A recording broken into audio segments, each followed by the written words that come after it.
everybody. Wanted to wait for the president, of course, and the cabinet meeting.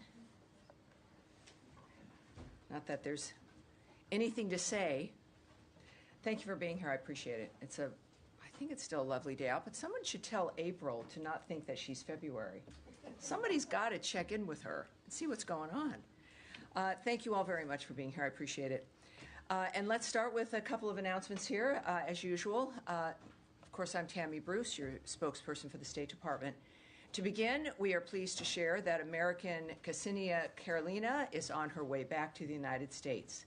Ksenia was detained in Russia for more than a year and will soon be reunited with her loved ones. We have not forgotten about all of those who Russia continues to unjustly detain, including American Stephen Hubbard.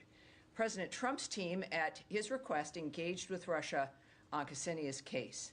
Secretary Rubio, Special Envoy Witkoff, CIA Director Ratcliffe, National Security Advisor Waltz, and Special Envoy Bowler mobilized their teams to bring her home. We thank the government of the UAE for their support at enabling the exchange. President Trump and Secretary Rubio will continue to work for the release of all unjustly detained Americans.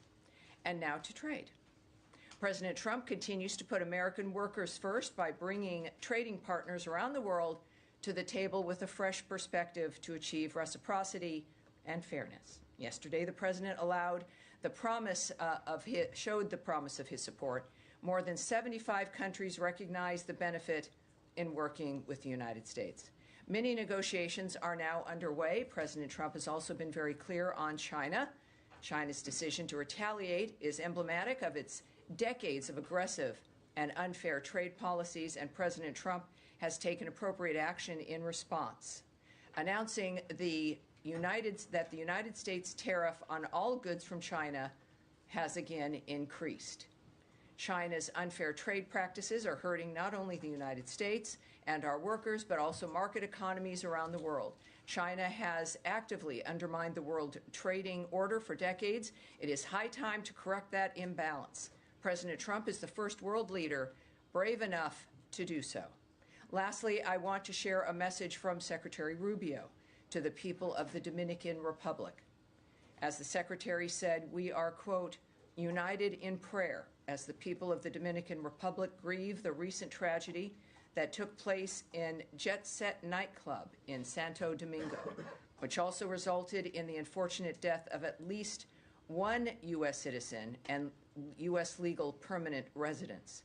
While rescue efforts remain ongoing, our hearts go out to the families and loved ones affected by this devastating event. The U.S. stands ready to support our Dominican allies amid this obviously horrible and difficult time. And now, turning it over to questions. Where will I begin? Matt Lee with the AP. Hello. Thank you, ma'am. Two things I just want to check to make sure that you don't have anything to add either on the release of the American or on the Russia-U.S. talks in Istanbul from the statement. Do you have anything to add on either of those? Well, I have a few things I can add because I'm talking and I can't shut up. That's my situation here. So obviously we know this situation is that one thing I want to reinforce that I mentioned in my announcement is calling on Russia to release Stephen Hubbard, who has been detained for nearly 3 years.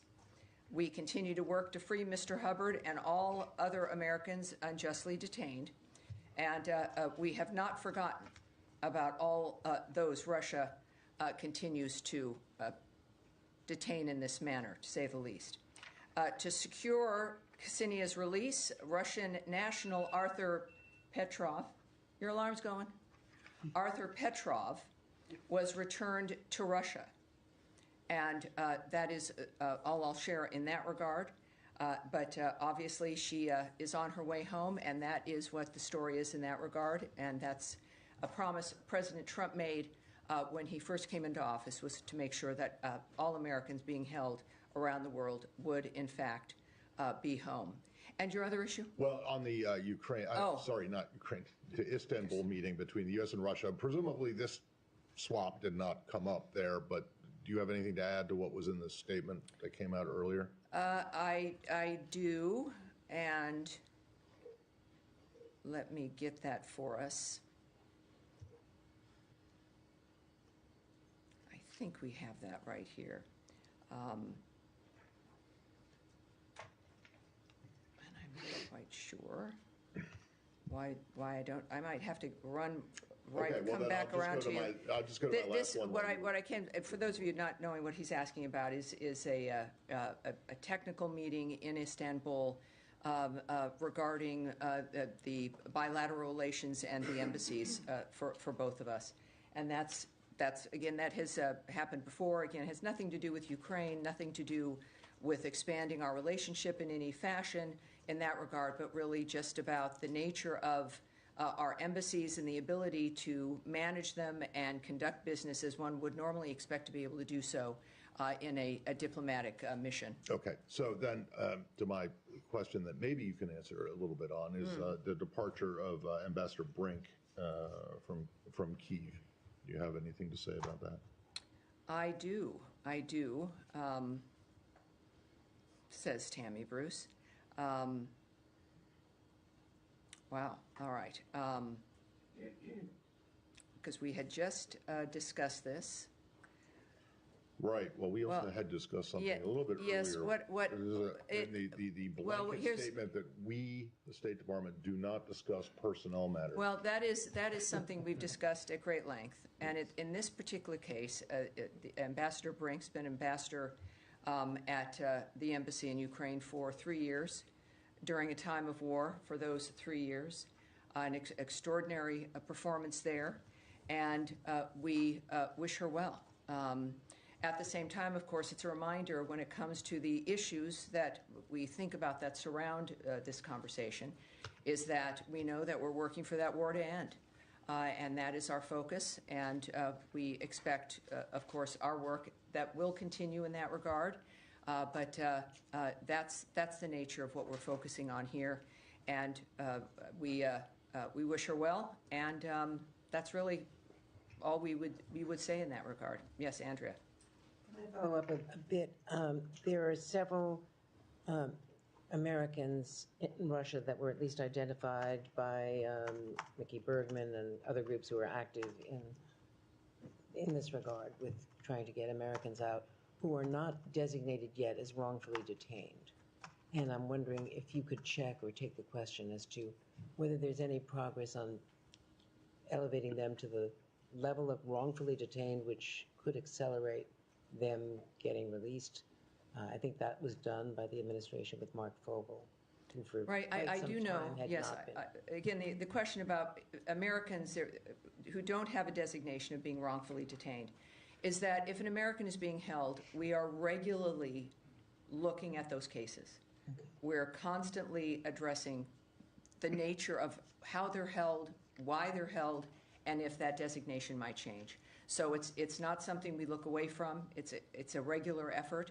And so in the regard of anyone who's not been designated in that fashion, it is something, as you've noted, like with Mr. Fogel, that can change if circumstances merit it. And can you give us any details? There's some confusion. According to her lawyer, she was supposedly, Ksenia was arriving at 4 p.m. There are other reports that it is as late as 9 p.m. Can you give us any clarification about and when if she'll be going to the White House, or do you know anything more? And I have one more question to ask. About will she be going to Brooke Army Medical? Well, clearly there's still issues of privacy here. I'm not really going to talk about the choices she's made, where specifically she is going, or what the plans are for her involved in that, which are decisions that are going to be made in that environment and with her, which would not be appropriate to discuss. And certainly I can't discuss the nature of the negotiations that occurred, which clearly did. But maybe that's for another day, but here I can't do that. Okay. And speaking of negotiations, can you give us an update on what is expected on Saturday with the Iran talks? Because Foreign Minister Arachi's column in the Washington Post yesterday made it very clear that there would be no talks if the U.S. was insisting that they are direct.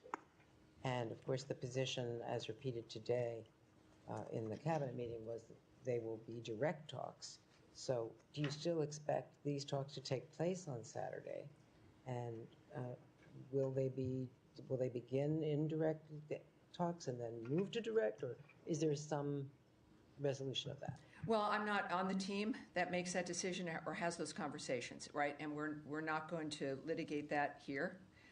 As I said on Tuesday, and repeatedly say really about everything, if the president says something, that's my North Star. And they're the ones in the midst of the discussions regarding the arrangement of this meeting, and we'll leave it to them. So I'm not going to speculate on that or what will happen. There are clearly some very good and very important diplomats involved in this, including, of course, Special Envoy Witkoff, and we'll leave it there. We'll find out. At this point, yes, that is still underway. It's happening, and we look forward to it as a good first step to find out if the Iranians are serious. All right, yes, in the back there, yeah. Thank you. A couple of questions. Just to be super clear, did you a little bit, Nadia, please. Yeah, just to be super clear, did you just confirm the resignation of Ambassador Brink? I'm sorry? Ambassador Brink's resignation, did you just confirm that? Because you wish her well. Well, she's returning home, yes. So that's official. Thanks so much.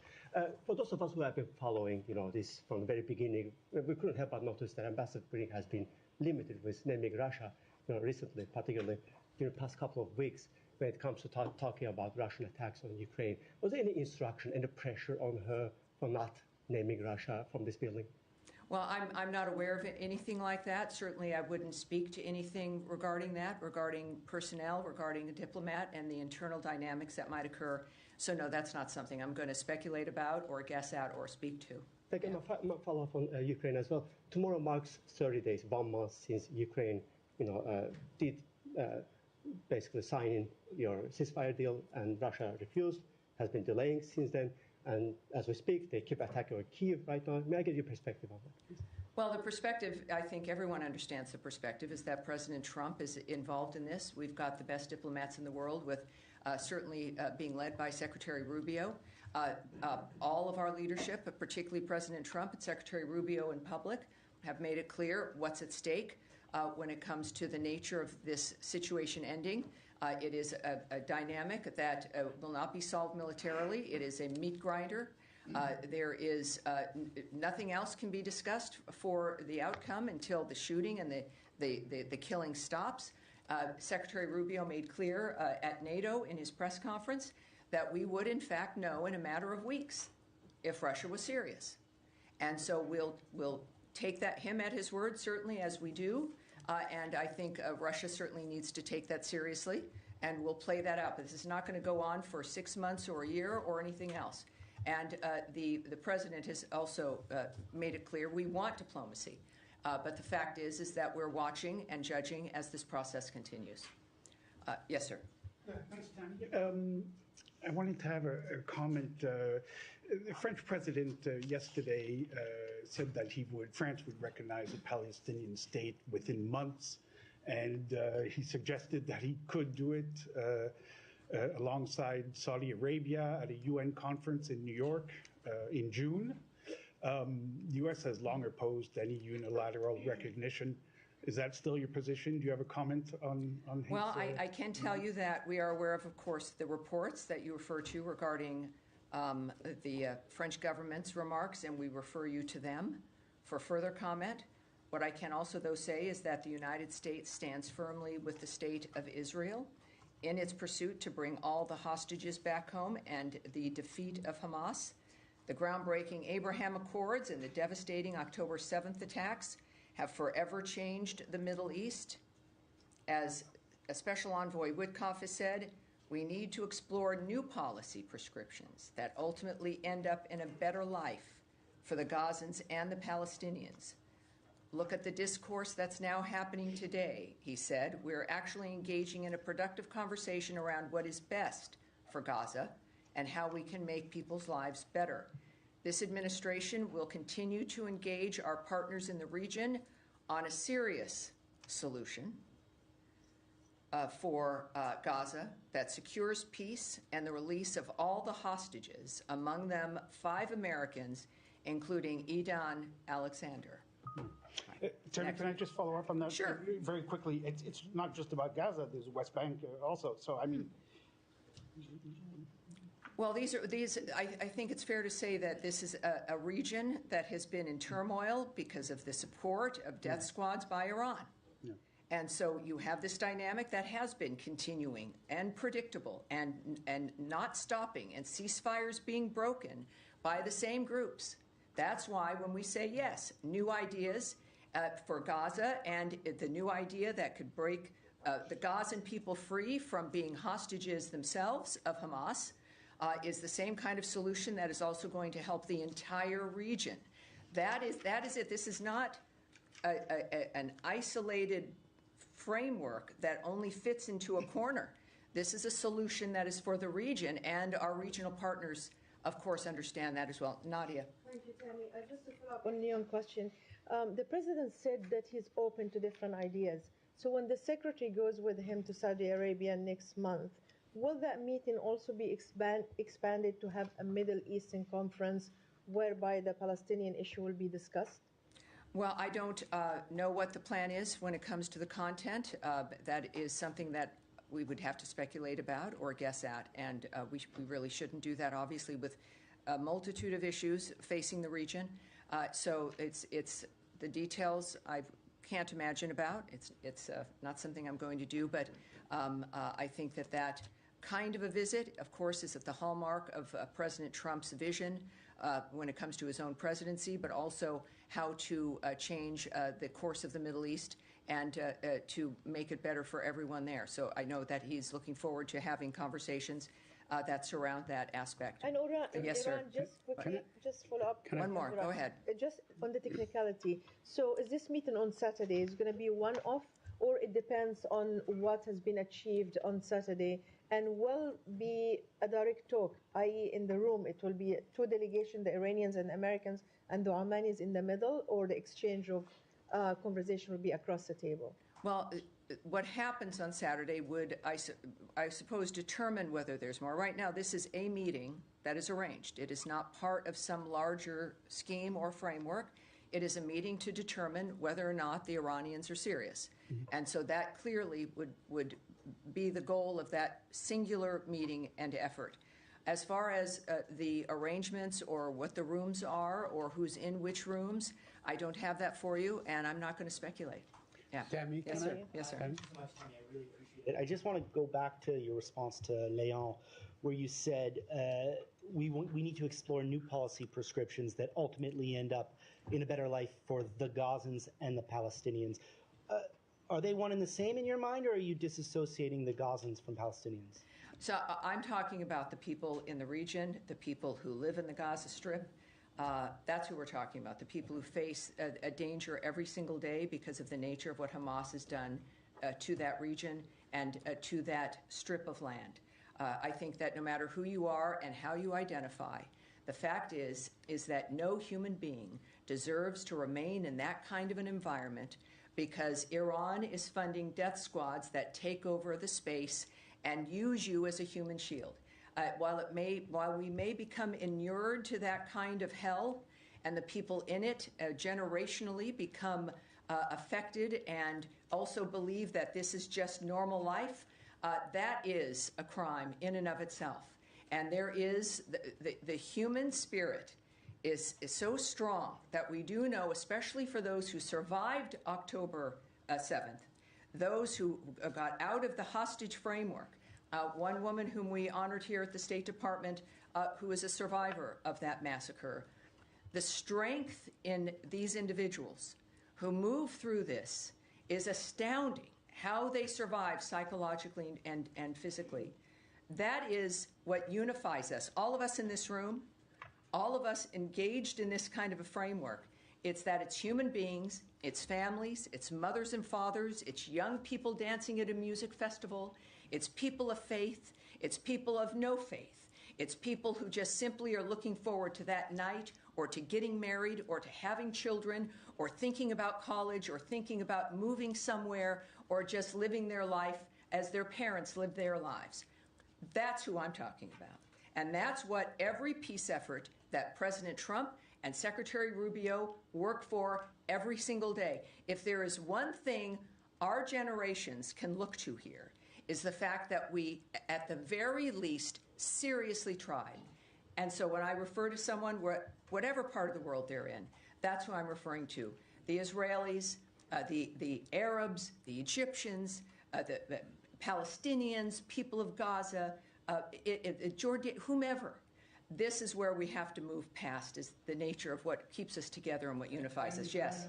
Yeah, please, Saeed, please. On that, the UN Secretary General called Gaza a killing field. He noted it's been more than a month since Israel has allowed aid into Gaza. Are you guys pushing Israel to allow humanitarian aid into Gaza, given it has been a month and conditions are incredibly dire, people are dying, and you just mentioned folks need to be able to live? Sure, yes, they do. And when there was, of course, a ceasefire. Aid was flowing into the region. People were getting food and other aid that they needed, including medical aid, because of the ceasefire that allowed that to move forward. We, of course, stand by our ally Israel. The ceasefire was abandoned by Hamas. You know, it's not just a feeling, it's a fact of the matter, that there was a ceasefire and aid was flowing. Hamas abandoned that ceasefire, decided that it was, I don't know what they would decide, but it's the kind of thing that monsters do and continue to do. So obviously the work does continue every single day in that region and other regions to stop the fighting, to make sure that civilians are protected, that the next day that they might still be alive. So because you might not see something in the news, and I know this is your business, doesn't mean, or you don't see announcements, doesn't mean that that work isn't continuing to regain that ceasefire so that aid can continue, as we also stand by Israel and the nature of what's happening for them and how, as they still deal with the fighting. It's not good for anyone in that region.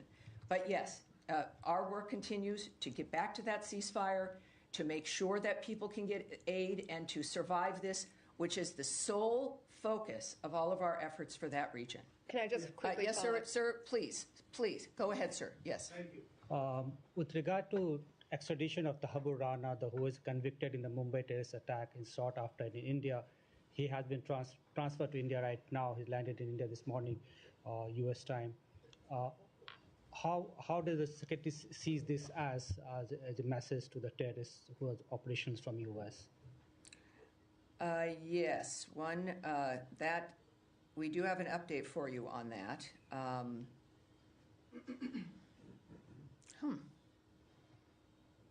This might be. I want to be able to do this, and Tommy, could you come up here and give me a hand, because something changed up here. And this was something very specific, because we're, because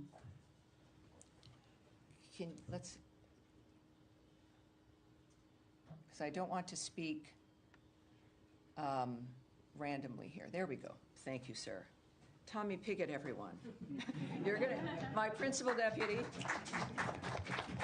You'll be seeing him soon briefing you. When I'm unable to brief, Tommy is the one next in line.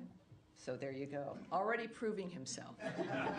He is. He's a fan favorite with the team here in the building as well. Thank you, sir.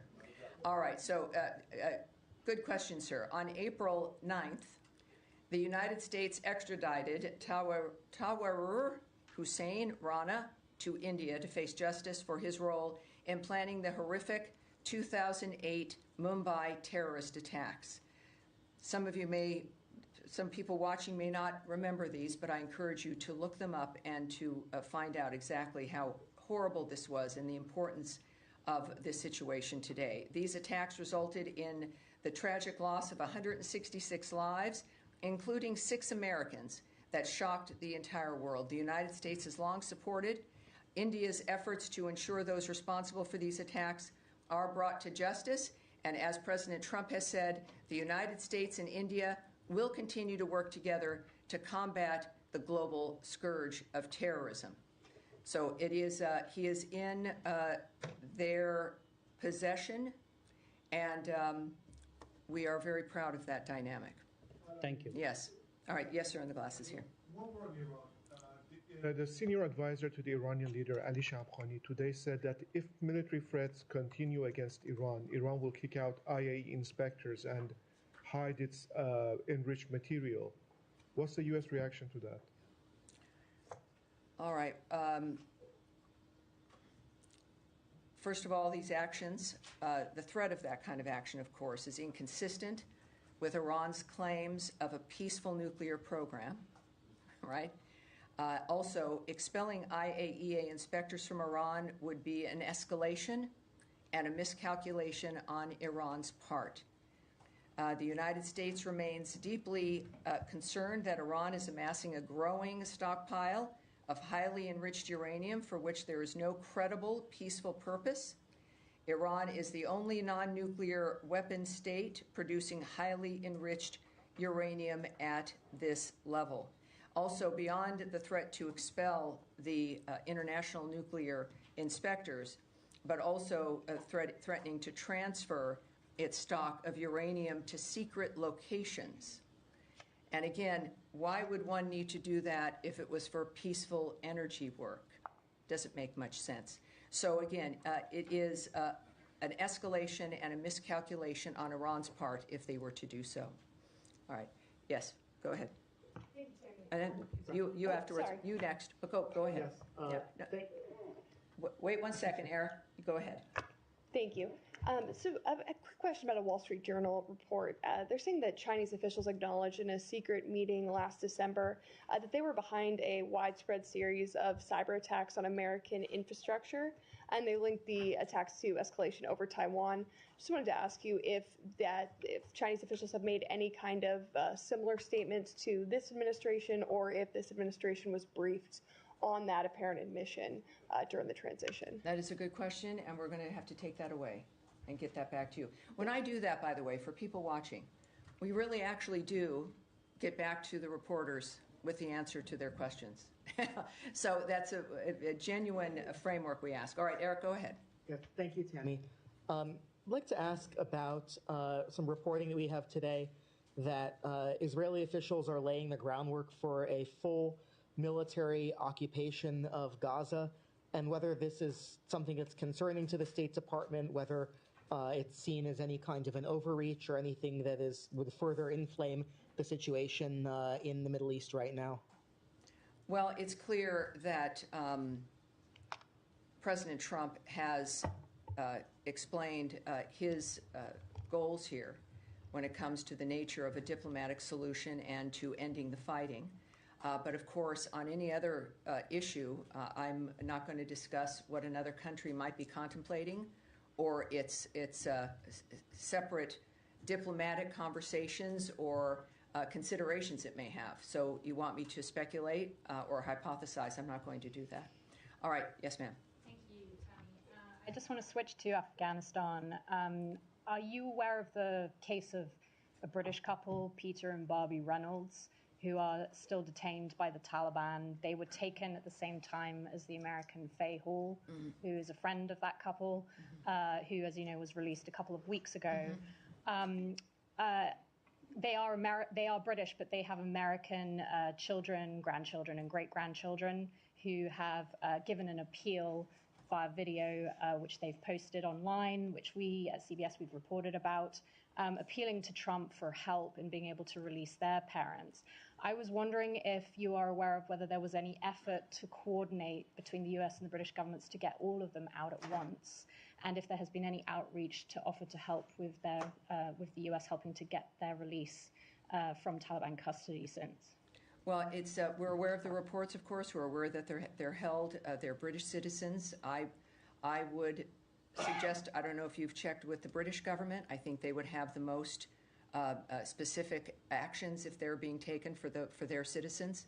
But so that's all I have for you. And can I just have one on to the Taliban as well, relatedly? Sure. There were reports a few days after that visit by former envoy for Afghanistan, Zalmay Khalilzad, and the special government employee Adam Bola, when they visited Kabul in March.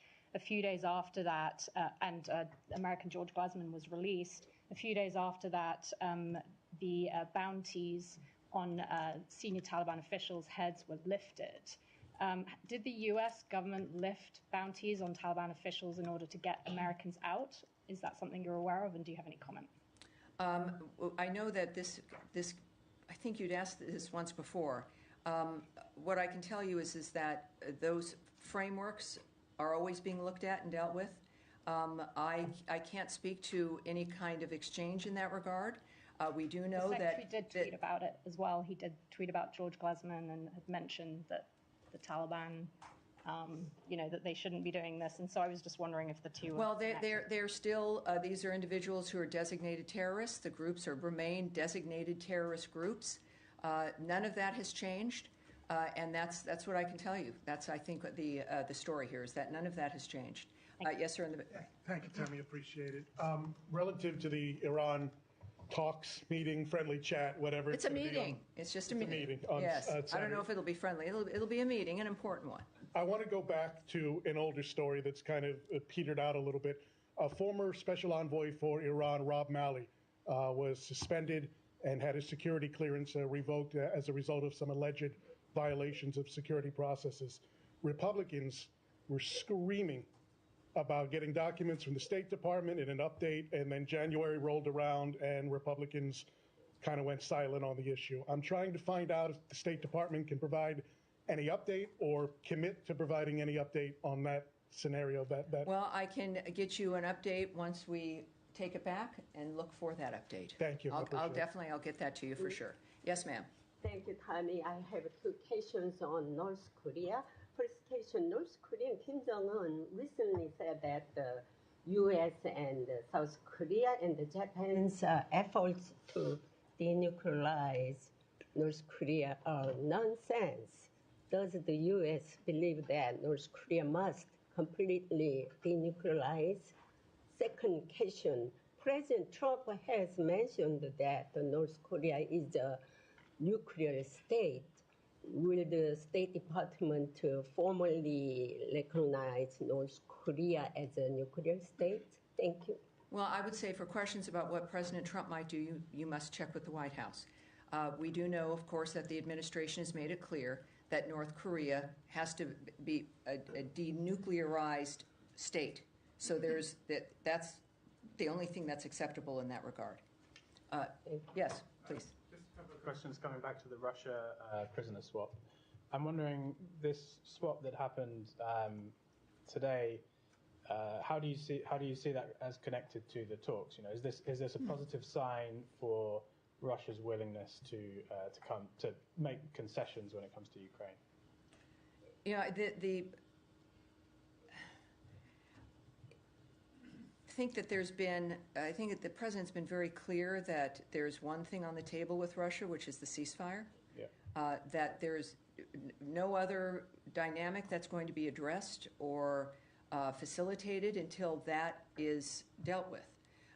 The president did make a few comments at his cabinet meeting regarding the situation and how it was brought to his attention, and the fact that he pledged, again, this is not a lark on his behalf. This was a pledge that he's made throughout the campaign and has been a hallmark of his administration, and he's acted on that. In this particular case, it happens to be this young woman who comes back. I think that, especially also with Stephen Hubbard still being detained there, it's clear that this is an ongoing framework. Regardless, we're not going to choose or not choose a country based on a circumstance. The president's going to act on Americans who need to be freed. Right. And on the Russian who was released in the swap, Arthur Petrov, yeah. So he was detained and extradited from Cyprus, I believe, related to rules that the previous administration had imposed on Russia, which were about making sure that the Russians didn't get access to U.S. microelectronics for their military programs, right? So the fact that you've released this guy who was detained for breaching that, he was returned to Russia. He wasn't released into the wild. He was returned to Russia. Does that signal some softening of the U.S. Well, yeah, the Biden Russian administration hadn't talked to Russia at all. I mean, President Trump is the first to engage with Russia for years. So when we think about the nature of either administration, But this is about leadership. It transcends partisanship. It's about how do you conduct your business to get things done. Do you just simply not talk to people and turn a blind eye and do nothing? Or do you engage when it comes to stopping the carnage, stopping wars, getting people released from being unjustly held, or just even getting Americans back home? You've got to engage with people to do this. And Secretary Rubio's made it very clear, is that when they've asked if he trusted Putin as an example, he talked about that it's in this dynamic you have to deal with what people do and what they don't do. That trust really isn't the issue. It's about expectations, what people are supposed to do, and whether they do them or not. And you can then talk. You must be able to talk with everyone if you want to get results. And I think that that's what we have in this administration. And we see it every day, including today and with her release. And we'll see it on Saturday. We'll see it constantly from both Secretary Rubio and President Trump as we work to make the world a better place. And that is it for today. Thank you, everyone. Next Tuesday, I will see you then. Someday you will be entertained by Tommy Pigott. Yes, he's very good. So I feel very safe that you'll be in his hands.